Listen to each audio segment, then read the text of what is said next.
Hey, everybody, welcome to What Drives Us, episode 510 for August 16th, 2023. My name is Russell Frost, and I have the good fortune.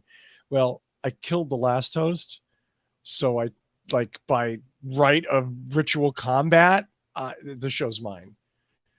We're not going to. Did I just admit that I killed somebody? It was legal killing somehow. I don't know. Luckily, you don't have to put up with my ramblings all night. Tonight in our new co-hosted shows, Kacey Green is our panelist, and Kacey has laid out an amazing panoply of news stories that we will discuss today. Hey, Kacey. Howdy. You're doing well. Thanks for being here. Kacey and I were briefly discussing it is 89 in my recording studio. And I'm 10 degrees lower. Yeah. That's so if I seem a little hot and anxious and maybe more sweaty than I should be, I really look shiny today too. I'm not even on my good camera. That's why. That's my excuse. So, and you get to see the new, it's over this shoulder. There we go. The new Indominus Rex. Yeah. Love me some yard sales. Anyway, I'm rambling. Kacey Green, what do you want to start with, my friend? Well, Mr. Are we going to take them in order? is going to start with tuk-tuks. Okay. So I've got a photo here to share with you all. And, no, not the entire screen, just a tab, please. This tuk-tuk, I liked the idea of it because it's an EV. And it's designed to be very, very freaking cheap. I love that. I love both of those things. Yeah. Go ahead. No. I was going to say the little tiny wheels are a little scary. Yeah. But otherwise, yeah. So come on, Kacey Green. The only criticism I had of what they're doing is it's using a lead acid battery. And I understand that they are cheap. Oh. But since this is going to be in India, why not use Gogoru's man-swappable packs, where you can put 2 or 3 of the packs, stick them on the shelf, trade them out for new ones, boom, and keep riding all day long, especially if this is going to be in the taxi configuration we see here, or as the pickup truck cargo version as well. Why not take advantage of what you get with lithium, as well as, I understand it might be a case of lithium costs more, yes, so why not strike up a deal with Gogoru where your whatever's in the vehicle, you don't actually own it. It's just a free trial of your first charge with Gogoru, and then they don't have to worry about how much lithium costs because that's somebody else's problem. Do we know how much it costs? It doesn't cost much. It was like $5,000. Is it like, for $5,000 it should have better than lead acid batteries? Yeah, because I'm not. Units. I mean, I love micromobility. I love scooters and all this stuff. All these, whatever it is. Because it's options and it's lower priced options. So it allows more people to have more mobility. But this is made for India. So I'm not going to be surprised that they went for price. And the good thing about lead acid is it's easy enough to charge at home with the charger they've got on board. And they're cheap enough that you can replace them. But again, if you go with the lithium rentals, since that's available in your market, you get so much more power. You can get a greater depth of discharge. They'll recharge faster if you recharge it instead of swapping. And then again, if you are a very successful tuk-tuk entrepreneur, and you could just swap them literally, and you can afford to swap them rather than waiting around for a charge or getting a second unit and hoping that it's ready when you come back to the house to switch it. And you see something like this. I don't know how much it weighs. But I'm almost curious if it couldn't have used an e-bike kind of thing, it's like 2 horsepower and batteries. Yeah, but I mean, like maybe e-bike battery, yeah. Well, like an e-bike battery, but also put in pedals in there, sort of that rickshaw kind of concept, to obviously again the market they're trying to replace beat up ancient gas vehicles. 2-stroke or 4-stroke, but it's burning so much oil. Yeah. So they've got to, price is going to be the king there. Yeah. Interesting. Well, that's very cool. Definitely. So then speaking of e-bikes, the next thing we came up with is why e-bike companies are fighting to stop riders from repairing their electronic bikes. And yeah, built-in segue. Oh God. So the reasons that the article came up with were numerous, and my comment on the article was um, right to repair should trump all of this. Simply unplugging the battery shouldn't brick your bike. And I think that's actually one wheel, but still, either way, unplugging the battery and plugging it back in, and doing no other maintenance or modifications to the vehicle, it should just retain the settings. I understand if you put a new board in there and you plug it in, okay, it doesn't know what to do with it. I mean, we just had so many stories about New York e-bike fires. That's fine, but literally changing the battery pack, or not even change the battery pack, unplugging it so you can clean it. I mean, bikes get muddy, right? And that was my biggest just. I just don't. This is more and more of an issue as companies are looking for new ways to increase revenue or create new revenue streams. Last 2 weeks ago, we had we had a panel show. We talked about Van Move. Yes. The company goes out of business. Their bikes have to be connected to their server, so now their bikes don't work. Exactly. And this wasn't some fly by night, company in a country that's shooting for the lowest possible. This was a premium top tier e-bike maker. Premium price too. It wasn't and like a premium a discount on this thing. Yeah, absolutely. So I don't know. You know what? Now I sound like Gramps Simpson. Like, can we just get back to a model where people buy things and they own them and they have a right to repair them or modify them and do what they want? And with the Van Move situation, this isn't right to repair at all in this particular case, because I don't know that you want anybody to try to repair these, but the motorcycle airbags, where you wear them, they have the model where you can buy it outright or you can lease it. If you don't make your lease payments and you get into a motorcycle crash or a fall, it doesn't work. What if Van Move had made that vest, and you were up to date on your payments? Right. I mean, they would expose themselves to such liability, but it's the same thing I say about that company before. Like you send them a bill if you had to activate it and they were out of compliance, but don't just not go. I agree. Well, I just, the right to repair is going to be more and more of an issue as we move forward, as companies decide they deserve more and more of your money. And if they go out of business, they need to just publish everything. Well, but even then, who's gonna set up their own? I guess somebody could set up a Van Move server and maybe make it, you know what I mean, a copy of that. Someone did, but right, just. But look at something much more expensive. Look at any of these non-legacy automobile EVs. If Rivian or Tesla or Lucid went out of business, these weren't the cheapest EVs on the market. And yeah, they won't brick themselves, but there's a lot of stuff that they do that relies on a server that, I mean, at least in the case of like Tesla and Rivian, somebody will probably buy them out and then keep it going, but it's something to consider. Yeah, it's again, it's not as simple as buying something anymore. You really have to think it through. What parts, service, support, repair, do I get to do whatever I want to do with this thing? Do I need to do that? Right. And then read the contracts. I was listening to this news report about some folks who thought they were doing lease to own on solar panels, and they really weren't. It was like $50,000, and then there was a balloon at the end, and then maybe you'd own it, but if you didn't tell them 3 weeks in advance, then it would just either recycle or they'd come take the panels off, and or at least, hey, it's a shame if these went away. But if you didn't read the contract, you wouldn't have even known that it wasn't what they told you were signing. Right. I oh gosh, I'm having Tesla flashbacks now. I'm just going to be quiet.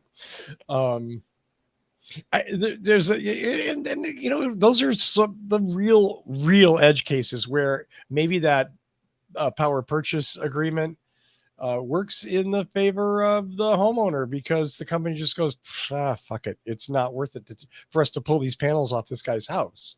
Yeah. Now, if they have some sort of remote server control, well, maybe they can shut them off. I don't know. But right. Yeah, very, very seldom does this work in the consumer's favor. At least they try not to. Yeah. And speaking of solar panels, another article came up it was titled, "Here's Why 3 in 10 Americans Think That Climate Change is Not a Big Deal." I'm just going to swear. So when you're done talking, I'm just going to swear for about 30 seconds and then we'll be done. Okay, so go ahead, Kacey. Okay, so they had a numerous set of reasons, including that basically it doesn't really matter why. They all boiled down to selfishness. Some of them, it was willful. Some of them were deluded. Some of them were like, oh, well, people didn't do it, but, what can we do? Oh, throw your hands up. It's like, well, even if you don't think that people had anything to do with it, why should we do nothing? Perfect isn't the enemy of perfect doesn't need to be the enemy of the good. Do you not care that your offspring can breathe? And this is, assuming that none of these people are part of the fossil fuel industry, where their very livelihood depends on them not understanding how this works. And I preface that to say that back in the 40s, there's that report that leaked out that Exxon did, where they knew, and they were very accurate. They were like 0.5% off on where we are and what would happen at each usage level. And they knew. But there were a couple comments on that article that I liked that I pulled out. And one person says, and yet ironically, none of these read people, the comments? You are a brave man. None of these people who deny climate change never question whether the Republicans, conservatives, fossil fuel companies have an agenda about keeping the status quo, which is salient. I mean, we never really call them out for that, and that is part of it. It's like, oh, you're fearful of the green industry as if they were so big and so powerful. What about people trying to tell you don't do anything different? They don't have a vested interest in it? And then the second comment that I pulled out was a little more making you think about some of these folks not necessarily being selfish, but just not getting it. So there's this is a quote from Douglas Adams. There's a set of rules that anything that was in the world when you were born is normal and natural. Anything invented when you were 15 to 35 is new and revolutionary and exciting, and you'll probably get a career in it. Anything that was invented after you're 35 is against the natural order of things. Douglas Adams. So the status quo is familiar and must be safe. Dealing with the consequences of climate change requires a change in attitude, new technologies, which are likely, in their eyes, dangerous. Certainly dangerous to the status quo, and by extension, their position in it. Even if climate change doesn't adversely affect them directly, those who are affected are going to take actions that will affect them directly. It's just a matter of time. So they're just kind of just hunkering down is basically what this person suggests. And why? Okay, do I start swearing now? Sure. Okay. I'm not going to do that. There was just a threat. I'm sorry. No, but I don't know. There's a small element of you can't tell me what to do. There's a certain group who thinks they should never be told what to do. Element. Very big element. Then there's the other element of like, well, the rapture's coming soon, so it doesn't really matter. We can do whatever we want because we'll be up in heaven. Certainly a great way to deal with the long-term future of the planet. And I don't, because they've been right so many times in the past with all these predictions about when it is. Well, they've been right on the target, my man. I'm not saying the planet, anything's going to hurt the planet. Planet's going to be just fine. It's humanity that is fucked. Yeah. Your children, your grandchildren, all of that. They're the ones that are going to be like, what the fuck were you thinking? And, oh, well, exciting new business opportunities. Right before I started sucking wind, they realized that leaded gas was a problem. And by the time I was toddling around, it was gone. But that messed up a lot of y'all. Yeah. Well, lead and paint certainly didn't help us either, Yes, right. It was used in paint for centuries, but it wasn't very good. And we've still got it in small aircraft today because they can't be bothered to recertify the engines with the FAA. I mean, I know it's expensive, but if it wasn't good enough on the ground, let's just seed it all over the planet. Well, you got to keep people filled with lead. They need their trace minerals, and this is important. So, how else are those kids playing in the schoolyard going to get their lead unless a plane flies over? I mean, Kacey. Critical levels of neurotoxins. Now I'm sad and I have to go kill myself. Sorry. I'm sorry. Okay, no, I'm well, not. How about I cheer you up with a solar bus stop? Let's do that. All right, let me get this on screen here. I like. Oh, that's nice. See, no, wait, that's a bus. That's not a bus stop. There it is. The bus stop is right here. So Very nice. This, wow. Yeah, there's a cistern that lives underground, and it circulates water. And so as I was reading this, I was like, oh, well, they've reinvented a swamp cooler and put a solar panel on it. Right. No, that's not the case, actually. So the water is not designed to actually leave the system. It's designed as a heat exchange medium. And it exchanges with the air before the air is blown out, and it passes over the occupants of the bus stop.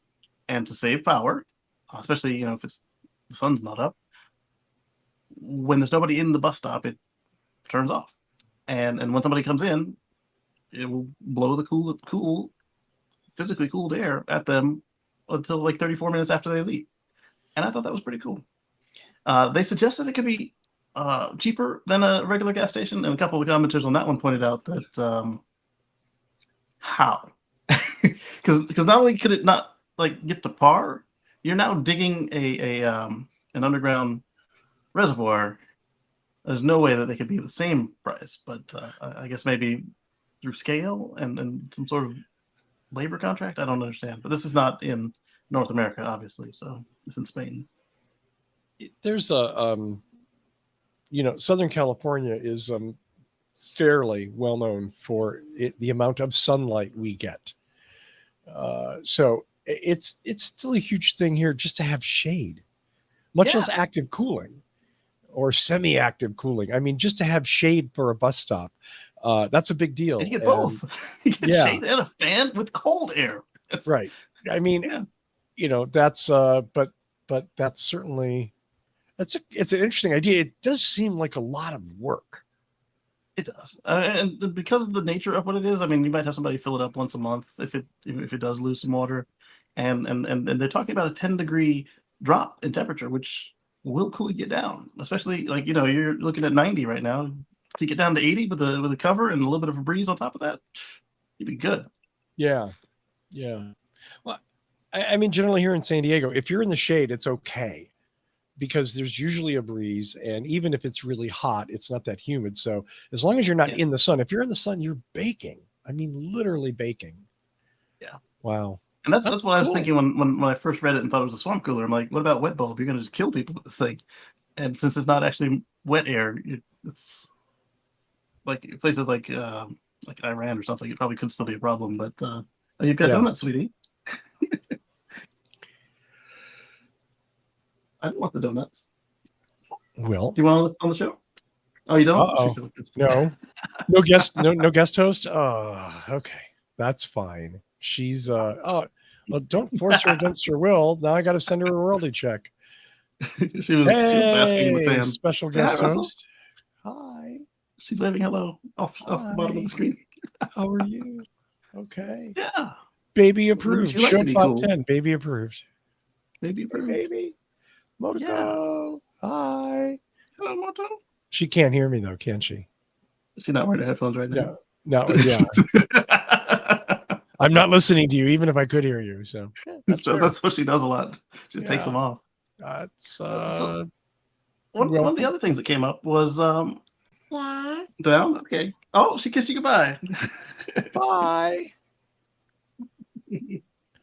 Down. It was very nice, yeah. Mullen Automotive has now come up with a Class 3 truck for upfitting in the U.S. There were a couple notes on this one as well. I say electrify all the things, of course. And then I say, of course, hopefully the company makes it. There are allocations that they have a rebadged Chinese truck here, and that they aren't on strong financial footing, and that the chassis may become scarce, similar to what Nikola is going through right now with their financial situation and their chassis maker stopping delivery of their chassis for the Nikola Tre, hydrogen and EV. Wow, So, it's really cheap. yeah, 68,000. yeah. So I'm sorry, you said this is a rebadged Chinese truck? It's an allegation. I don't Oh, know that's the that allegation. for a fact. Right, Yeah. but they are actually assembling these in Mississippi. So we're Right. talking about parts probably, and then Parts or final assembly, like they come in the crates. yeah. But either way, it's a good price for that type of vehicle. Well, and again, so super useful vehicle. That if we can again stop using the ICE version of, we win. Yeah. It's because it's assembled here and it qualifies for 7,500 federal tax credit. They're planning to make, what was it, 3,000 a year, and they've got 1,250 orders already on file, and that's about $79 million in purchase orders if they all come through. And like I said, you can put a box on it, you can put a lawn rig on the back, or like a light tow truck. Sure, stake bed. Yeah, I mean that's. I'm not seeing the range, and I hate focusing on that, but I am just curious. It doesn't say anything about range. I think it was hard for them because it's an incomplete vehicle, and so you'd have to have the box or whatever upfit is on it to even guess at the range. Huh. So I give them a pass on that. Interesting. So it's Hindenburg is the one slaughtering them. Hindenburg, yeah. Yes. About being rebadged Chinese trucks. Huh. Yeah. Did we ever figure out who Hindenburg is? We haven't, but they have been accurate lately, and that's the scary part. Maybe. Because like normally when they talk all this mess, and it's like somebody's just trying to bring the stock down, but then in Hindenburg's case, at least the times that we've been involved in looking at it, they've been right, and it's like, oh, maybe I shouldn't get involved in this company. Maybe, but stock manipulation is stock manipulation, and even right, and they may be right the first 10 times. That way, on number 11, you don't suspect them. Yeah, we're just straight up lying. not into the whole manipulation as a business model thing. Right. I mean, you want to bet on whether the company's going to succeed or not. You don't want to bet that they're going to fail and then help them fail. I mean, for 68,000, you can have one of these, or you can have a Tundra. Right. This is a lot more useful. I'm thinking. Right. All right. So this one I thought that Russell might enjoy. Let's see. What? Mullen. Uh-oh. Are you going to your next story? Yes, I am. So, my notes on this one. Mercedes is making a van called the freaking California, but selling it in Europe where it's way too heavy for the common driver's license. Just homologate it and start in freaking California, of all places. So, if you're not aware, other than the Sprinter, Mercedes has a new van platform that they wanted to bring to market, and they were going to do it as a camper van called the California. But like everything American, it's too heavy for Europe, and so the common Class B license can drive it empty. But if you add 4 people and just overnight clothes, not even luggage, it's too much weight for you to legally drive the vehicle anymore. So, not a good combo with a camper. You think they would have figured that out laying this out at the beginning, like and now it's delayed, and they're gonna go back to the drawing board and figure out how to make it work. I gave them 2 options for free. Is one, just put it out there and see who classes up their driver's license just so they can live the outdoors life, or 2, move it to California. It's already got the right name. Oh God, no! If they're gonna call it the California, they need to give us like some royalties. That's all I'm saying. Maybe a discount. The Sprinter is, I don't know, what do you want to say? The last couple of years, Hummer for us here in California. Yeah. The Sprinter survival vehicle. You see them on every street with luxury homes. Lifted up, the big old wheels. everywhere. Yeah, lots of jerry cans stuck to the sides, weird little metal things protruding from the top. I mean, and apparently every person with means was really worried about surviving the zombie apocalypse, so they bought one of these. Yes.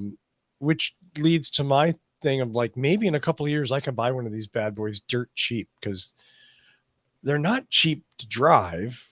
No. And I'm not really worried about the zombie apocalypse, but I would like a camper van. It'd be a nice camper van, do a battery swap, a powertrain conversion, and it's a nice vehicle. Especially if they continue, they're very common with at least on the Sprinter side. They're very common between the gas, diesel, and electric version, at least for this edition. But that doesn't necessarily mean that on the next release that they're going to keep the commonality.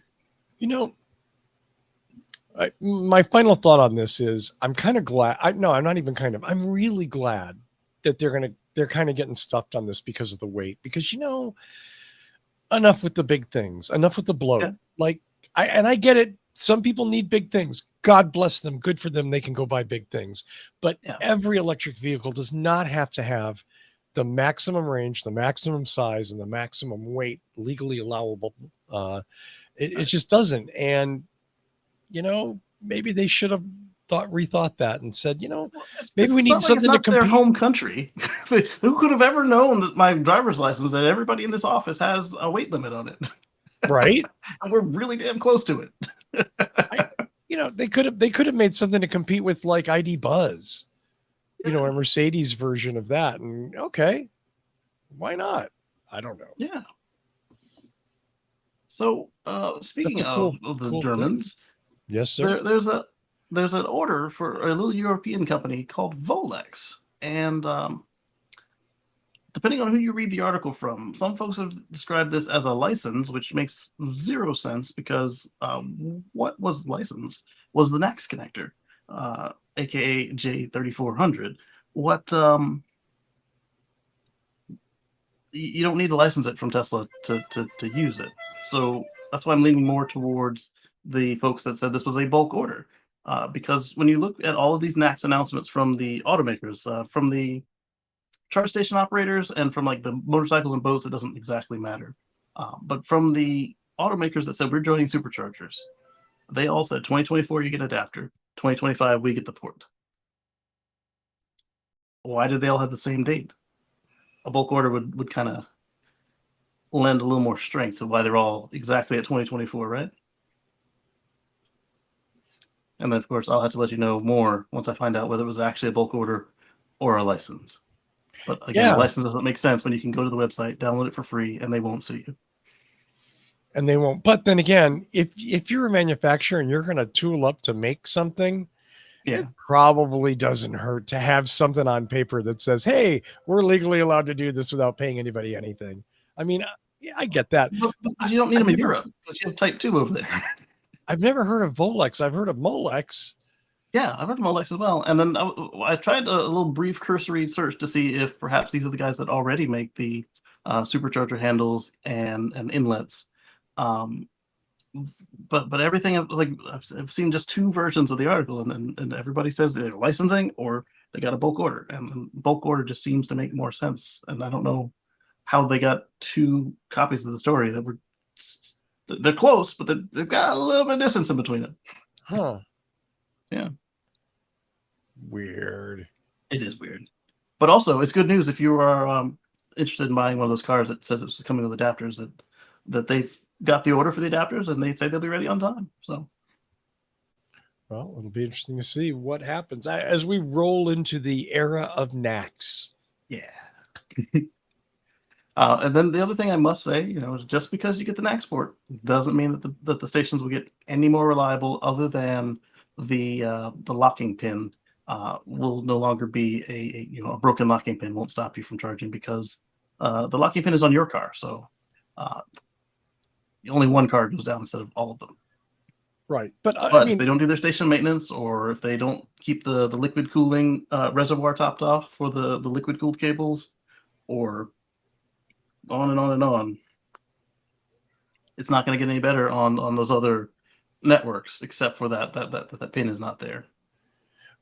But allegedly, the whole Allegedly. point of adopting NACS is that you will be able to plug in at Tesla charging stations. Right, and that's what everyone who has announced so far has announced, that you'll be able to use the superchargers, and with that, you get that awesome 99 point whatever percent uptime that the Tesla customers have been enjoying, and also happens to be required by the NEVI program. If you don't have enough uptime, you don't get that government money.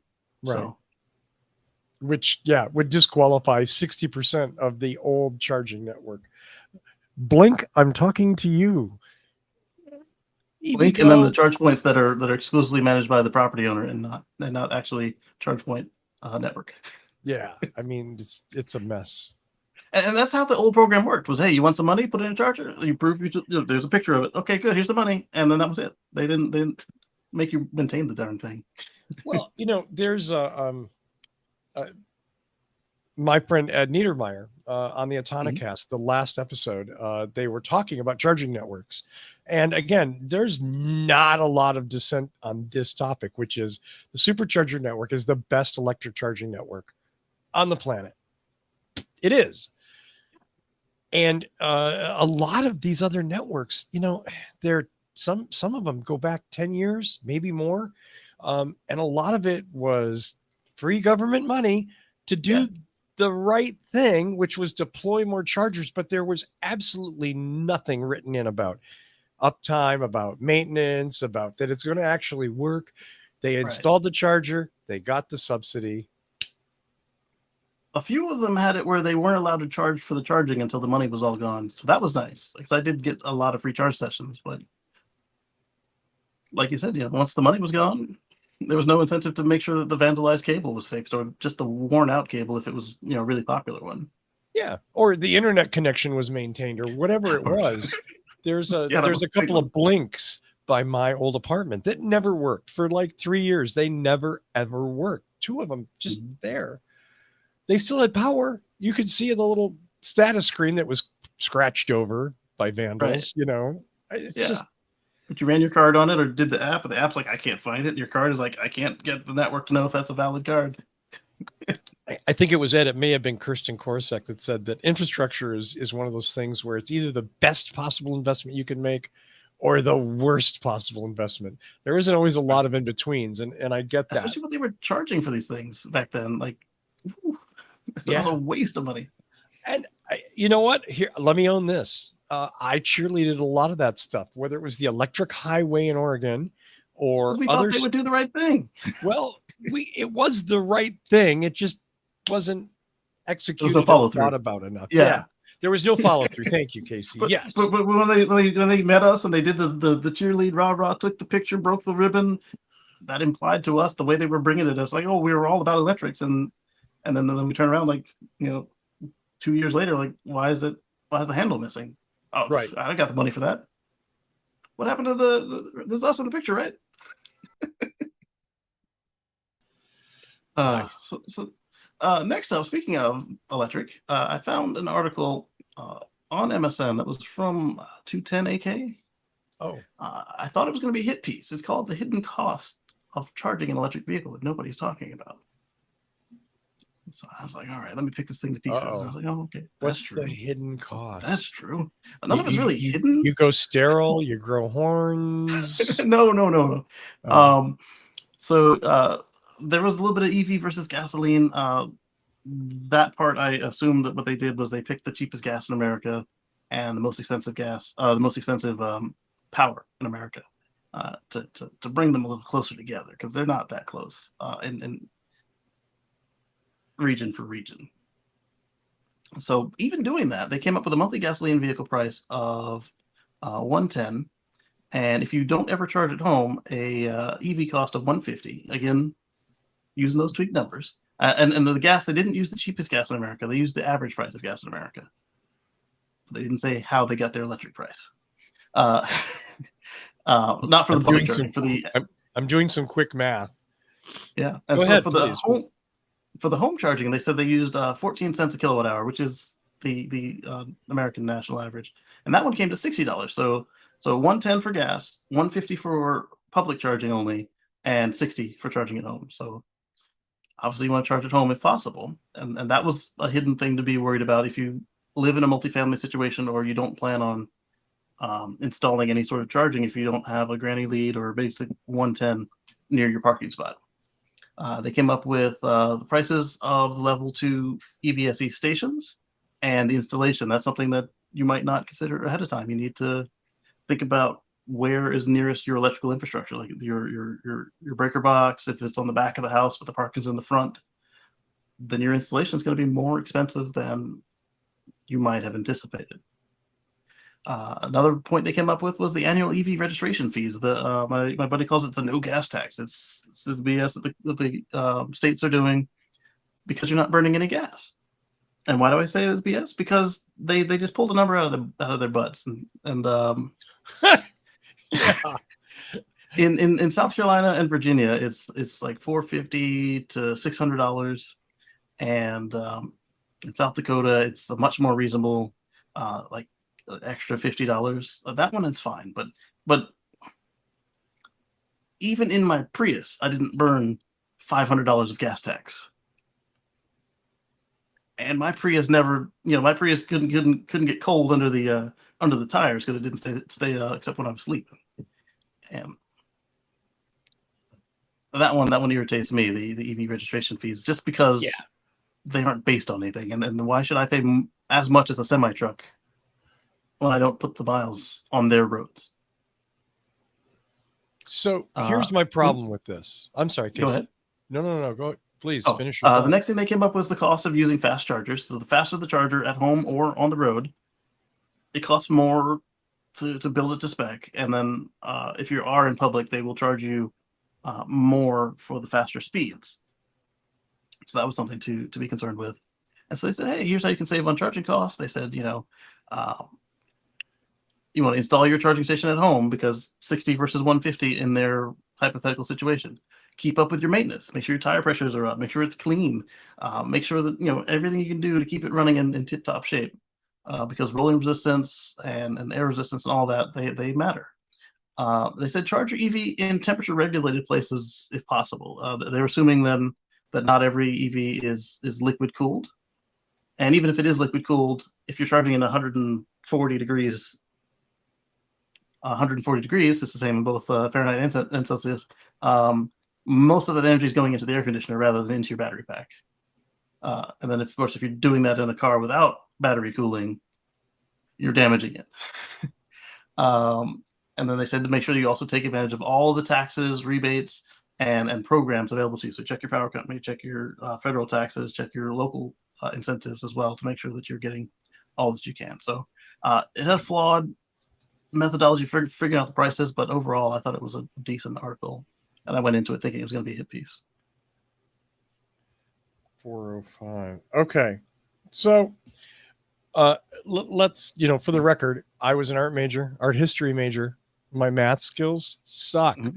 So using my little calculator, I look at this and that 110 a month in gas seems really low. And here's what I get. At $4 a gallon, that's 27 and a half gallons of gas. If you have a full-size pickup truck, which, as we well know, many Americans do, you're looking at about 15 miles to the gallon. That's 400 miles of range for $110 a month. That ain't going to get many people to work. You work 10 days a week, 10 days a month. Yeah, I'm just saying that's a really low number. That monthly gas number should be probably at least $50 higher. Absolutely. And unless you happen to live in Texas or in some cornfield where they've got a oil derrick just right there in the field. Because I think they were talking like $2.30 or something it came out to be, which is, I don't know where you can get gas like that. And Mark pointed out in the chat that a charger at home is the best investment an EV owner can have. Yeah, I mean, you're saving time. If you value your time at zero, then it might be worth chasing down free charging elsewhere. But your time, and then like the article said, the home charging is cheaper than outside charging. Oh, absolutely. And you're not having to fight for it. Like, no, don't go fisticuffs, but like literally, like you get there, there's already somebody there. Now what are you gonna do? You still got to buy the groceries or whatever errand you were going to run while it was charging, and you didn't get charged. Cut them. That's what you're going to do. You're going to cut them. Oh wait, that's a Swiss Army knife. No, I mean, listen, the brilliance, the wonderful innovation of electric vehicles that 99% of ICE owners never. You ain't gassing up at home. You're not gassing up overnight. It doesn't automatically fill itself up. You have an electric vehicle, you drive into wherever you are. If you're lucky enough to have that, not all of us, hey, I'm a renter, I live in an apartment. But right. If you have that situation, you can charge at home. Or at work. Or at work, right? While the car's just sitting there. Yeah, exactly. Yeah. So, I mean, you can't do that with gasoline. As convenient as gasoline is, and it is, there are definitely still a little bit of an edge that the electric vehicles have. So I don't know if that gets talked about enough. On my second Volt, I charged it. Well, both Volts I charged at work, but the first Volt I charged at home and at work. The second Volt I'd moved, and I only charged at work because it was a 2-mile commute. I could have rode a bicycle, except this is the American South, and it's not safe. However, no, it's like not. I said, with that short of a commute, the exclusively work charging was enough for me. And somebody had the nerve to complain to ownership. They said, "Hey, if he gets free fuel, I want free gas." The owner flipped him a nickel, said, "Here, go fill up." And they're like, "What can I do with this?" He said, "You can get an electric car and then come back and use the other charger." And they never complained again. There you go. A lot of them seem to think that, one, you have to go somewhere to charge. To charge, it's like they had to go somewhere for gas up, and then they think it's hell expensive. And when he found out that at the corporate rate that they were paying for my little top ups every day, that they were paying 5 cents for me, plus they get all the, as the customers drive by and see the car charging, so they got way more in goodwill than they were spending on the nickel for my electricity. That person was quiet after that. Yeah. Nice. So we were. Go ahead. Go ahead, Kacey. No, go ahead. I was going to change topics if you. No, that's fine. I am looking at that article now, sir. So the next thing we've got is an X, our post. It's called reposting, so this would be a post itself, right? This is from Car Dealership Guy. He says the Nissan Titan is being discontinued. Another one bites the dust. Oh. And so then when you click into it, it's a letter for the Nissan folks to read at the start of their shift, basically saying, "Hey, thank you for all your good work, but the Titan is coming to an end after 20 years." And then the commenters weren't at all as nice to it as possible, because they were talking about how it was being just rapidly outsold by everything else. Let's see if they're still listed here.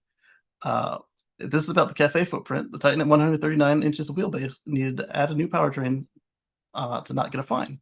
Same with the 140-inch wheelbase Ram 1500. These cheap trucks are being legislated out of existence. Nissan could have made 15,000 Titans a year forever, but not with a $5,000 fine. And this person here pointed out that the Titan was being massively outsold by the F-150 at 15,000 to 653,000.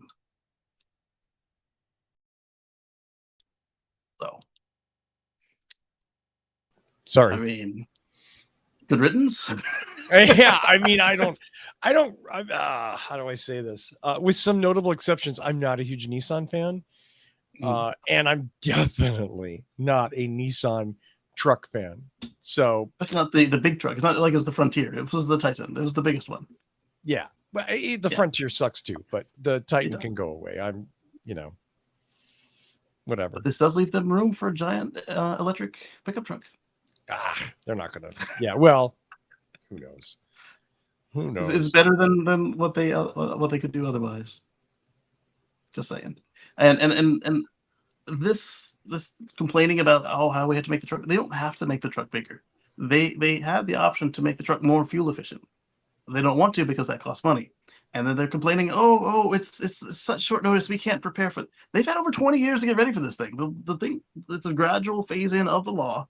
And back when Clinton was in office, they all took their demonstrations. They had a 50 mile per gallon minivan that Chrysler showed off, among other things. So it's not that they couldn't do it. They couldn't do it cheap enough to keep their golden parachutes inflated. That's what the problem is. That's also why a couple years ago, about 10 or so, that Subaru raised all their cars up and turned them all into trucks because they didn't want to comply with the car emissions and make them better. They couldn't because they're small, but same difference. Yeah, I got to make money. And I get it. It's like a Cold War game. It's like an arms race, I just don't like the disingenuous lying about how, we can't comply and, they surprised us with it. They surprised you 25 years ago? After you showed them you could do it? That's why they said, let's do it slowly so that you can make sure that this is affordable when it happens? Go lie to somebody else. Yeah. And if they had started then, they could be doing it now completely profitably because it would be just like making drum brakes. It would be something they could just stamp, and don't even, they could do it with their eyes closed. No one wants electric vehicles, Kacey. We know that, okay? We've been told that. That's why they're building up on lots and blah, blah, blah. But yet Tesla and Lucid and Rivian can't keep them longer than they roll out of the factory. Yeah. Hey, and to JT in the chat, by the way, JT, I've seen this week a whole gas truck by the Lightning. I've seen 3 Lightnings working towing trailers, like landscaping and stuff. So that's kind of nice to see that actually out on the road doing work, not just driving around, going to the grocery store, but I mean, the empty bed. They're doing business. So I like that. Yeah, it's very cool. Yeah. So then I found a table. Here are all the used EVs that qualify for the new $4,000 tax credit. And for that, I'd actually picked another place, but by the time I pulled the article back up again for this week, they had turned it into the Model 3 qualifies for $4,000 off. I was like, okay, that's fine. You need to get the search and the clicks, whatever. But then when I scrolled down to where the table was, where they had all the different cars that qualified, the table was gone. So I had to search around, and I found this one. Well, the first one that came up with the full table was Electrek. And let's take a quick look at their table. Obviously, I would suggest you actually go to your irs.gov page and check it out. But this is a good sampling right here. You've got Audi. They've got 2 EVs, BMW with 3 EVs, Chevrolet with 2 EVs, Fiat with the one that they made. Right. Ford with the Mach-E and the Focus Electric, which is out of production. Hyundai with 2. Jaguar hasn't bothered to certify their stuff. But it's also a matter of you have a cap on your selling price. So maybe the used Jaguars just aren't low enough to qualify for the 4,000. It's a combination of your income and the price of the car. Kia had 2. Land Rover, same situation as Jaguar. Mazda's problem is they didn't actually make an electric car until recently, and it sucks. If it works for you, that's great. I keep saying that, but as a manufacturer, that was just the worst job that anybody could have done in 2023 to be less than a 2012 car. Not less than in price, but less than in capabilities. Mercedes had 1 that qualified, Mini with 1, Mitsubishi with 1, Nissan, all the Leafs. Polestar had the Polestar 2 is actually the EV. All the Porsche Taycans, which was amazing to me. And smart, even though having EVs is what made all their dealerships drop them in the States. Subaru just got their first EV, the BZ4X, the Solterra. The Teslas that fall in the right price range. The Toyota RAV4 that our friend Paul keeps telling you be careful with. That's the Tesla RAV4, I believe. So be careful with that. And it's not that the Tesla RAV4 wasn't engineered well. The problem is that neither company is supporting it right now. So if you need parts, Toyota's going like this, and Tesla's going like this, and you get the whole Spider-Man meme, and you don't want to be the owner in the middle of that. No. Volkswagen had 2, Volvo had 1, and then if you have a situation where you can't charge at home regularly, they have all these plug-in hybrids that also qualify for the full tax credit of $4,000. And then if you want to see the full list, like I said, go to irs.gov. Or I'll pop a link into the chat for the folks who are watching live. That's a copy of the article. And then we're going to move on to the next thing because there's still a lot more to talk about. Yikes. Yeah. So this, I just titled it in my notes. I said, oh, God. I didn't think it would happen. Please. Okay. I didn't think it would happen. After all this on again, off again, will they, won't they? It didn't Faraday happen. Futures delivered. Nothing. They delivered their first FF 91. This one is apparently the 2.0 Futurist Alliance edition. And I imagine it costs double of what it should because it's a special edition. And well, congrats to the new owners and to the company for delivering Suckers. Sorry, there's one word for that. Suckers.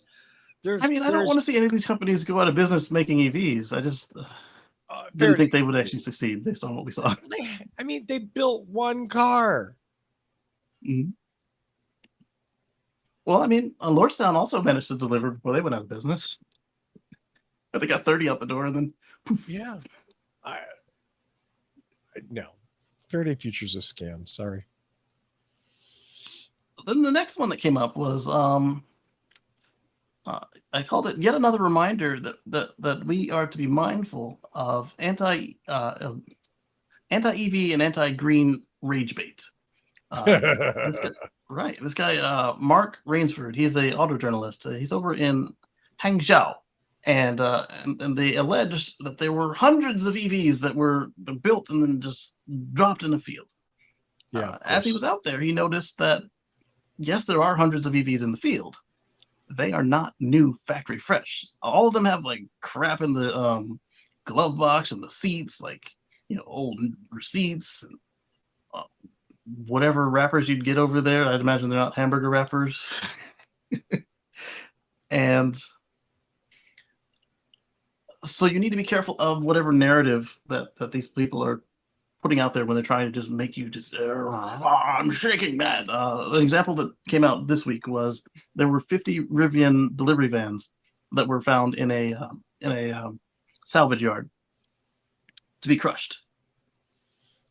That 50 number should have set the antennas up. Something's going on. Why 50? That's a very specific number in the automotive world. That's usually your validation fleet. And when you look at what was removed from the vehicles and what stayed, because all of them had been scavenged for usable parts. Like none of them had hoods, for instance.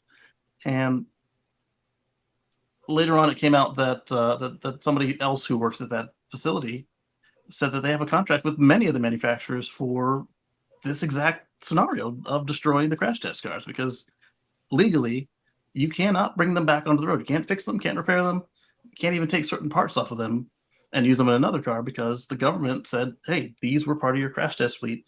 Their only purpose is to make sure they're safe enough, and these ones aren't safe enough because we've smushed them to bits.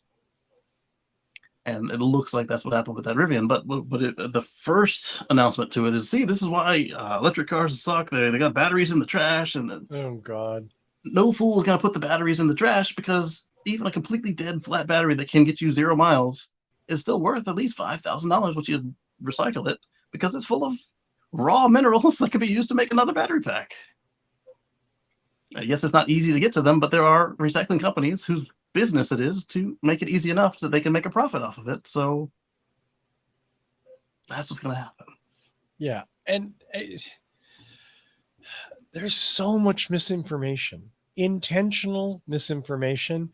It's that you really have to be, maybe more than any other time that, in human history, you have to be a super smart consumer of online information or broadcast information, for that matter. Yeah. Your local news station broadcasts a couple of complete bullshit stories every day, and they're paid for by a local business or by a national business to go, oh, look at this cool new product. Oh, we're going to buy these. You're going to save your, and it's not news. It's bullshit that they made some money from. Right. It's like a paid in place piece, and they don't they skirt exactly around however much disclosure they need to give you, or they put it like in the tiny print. And so the thing is just to be careful with that. Like with the Maui situation, we had several fakes coming out where like there were stuff out of Ohio and a transformer exploded out of another state, and none of it was like real pictures. And it's typically not that far faked with the EVs and stuff, except for when they mislabel the mines. But Yeah. What is their objective? Why are they trying to make you mad? And they usually tell you like, oh, this is the government's forcing you to get an EV. They're not. They're not. They are making it so that these companies that promised 25 years ago they knew how to make a car that got 5 grams per 100 miles or whatever emissions, holding them to their word. But they're not going to come to your driveway and take your Titan out of the driveway. They're just not going to let you buy a new one because Nissan told them that they can make a Titan that gets as much emissions as a Prius. And they proved it. They didn't just say they could do it. They had an example. And so the government said, oh, great, you know how to do that. And you said it's going to take 30 years to make it happen? All right, let's get it done in 25 years and affordably. And they said, okay, we'll do that, but we don't want to.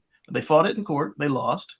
And now they're pretending like all of a sudden that, oh, it's Dark Brandon is forcing us to make electric cars and all this and blah, blah, blah. They're going to take your jobs. No, it's not. Why are they trying to make you mad? Look deeper into that. Sorry.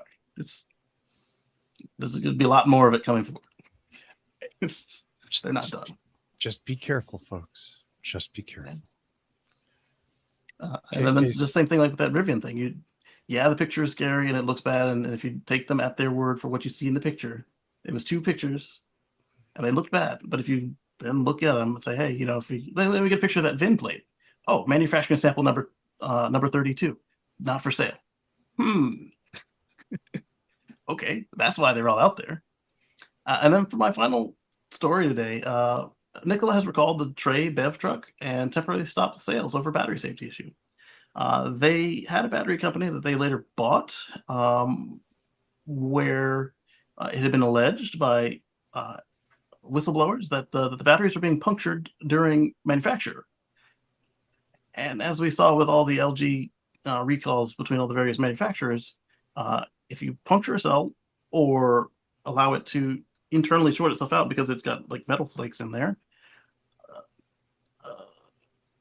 once a lithium battery hits most lithium battery chemistries, once they hit a certain temperature, they will thermally run away because they have their own oxidizer. They can set themselves on fire. And so that's why that was bad that Nikola had these. They say that their fuel cell truck is not using those. Well, they didn't say they're not using those cells. They said that they're not affected. And the only way that's possible is they're not using those cells. Which is still really weird. You own a battery company, but you're still buying them from somewhere else. I don't know. How do you, this is sort of like Faraday Future in that at some point your well is poisoned and I just don't care. Like I just go away and stop. And I welcome obviously everybody on the show, we want to see alternative means of transportation, cleaner transportation, but that doesn't mean that every con person and fraudster and asshole who can put together an LLC should be in the business. Speaking of, VinFast just got themselves on the market with a SPAC, and we saw what happened with a lot of these, like Nikola SPAC. A lot of these SPAC companies, they're gone now. Yeah. And well, who was it? Freaking ass VinFast SPAC'd this last week, and now they're like the 4th biggest automaker by whatever. They raised a shitload of money, and VinFast, who just got all these reviews from all these, like not even all of them were professional reviewers, like just regular people who know what a car should feel like. They said that the ride was bad, not just the auto people who said it was wallowy, it was bouncy, blah blah blah. I mean, they do this professionally, but some of them are a little too picky, like they're like sports car people. But none of them said as a sports car person. They said this is an SUV. I'm rating it as a soccer car. And if I put my family in this, they're going to be seasick by the time they get there. And like you see all these reviews come out, and none of them were good. And then they're like, oh, let's hurry up and get all the market. Why would you do that to yourself? Just go naturally, or at least wait till you have fixed the suspension and get some good reviews before you try and get some stock out there. And then if you see a company like this is getting bad reviews, and then you see they're going to SPAC, unless you're a day trader and you're going to try to assume they're going to go up this high or fail this high or whatever, you should probably just stay away from it. This is not stock advice or anything, but because we're not that type of show, but not for financial advisors. Consult your own actual financial advisor, blah, blah, blah. But when you've seen all these other companies follow this exact same path and then go out of business within a year, you got one where people aren't even saying it's a good product. All the other ones, the product was good or the product was vaporware. They are saying it's a bad product. Don't invest in that. Yeah, Mark just posted. Mark says the VinFast. Yeah, go ahead. VinFast is valued at more than all of the big three combined. Yeah, that's some vaporware cloud stuff. So I mean, if you're into like the day trading and shorting and all that, then that might be something to talk to your team about, because they make a product that's been universally panned, and they're worth more than all of the big three, and it really who actually make decent EVs when they feel like it. It really highlights a lot of what we're seeing in transportation, which is the stock is more important than the product. Let's talk about the stock. We're all going to make money on the stock. Yay, stock. We know who pioneered that. Thank you, Elon.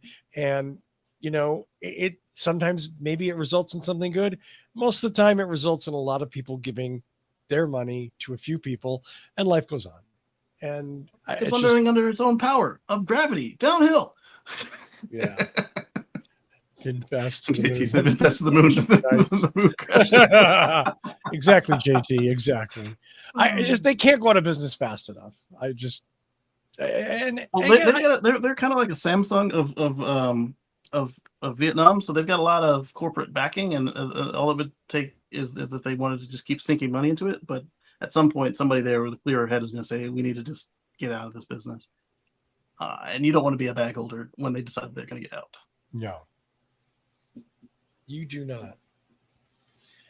Well, Kacey Green, we covered a shitload of ground. Yeah, we did, baby. 13 stories. Don't take stock advice from a podcast, unless it's this podcast, and then you definitely need to take advice from us. Don't buy that stock. Don't buy any of these stocks. How's that? Yeah. And Patrick Connor, come on and argue with me about Tesla. I get it. He wins that argument. That one, not the rest of them.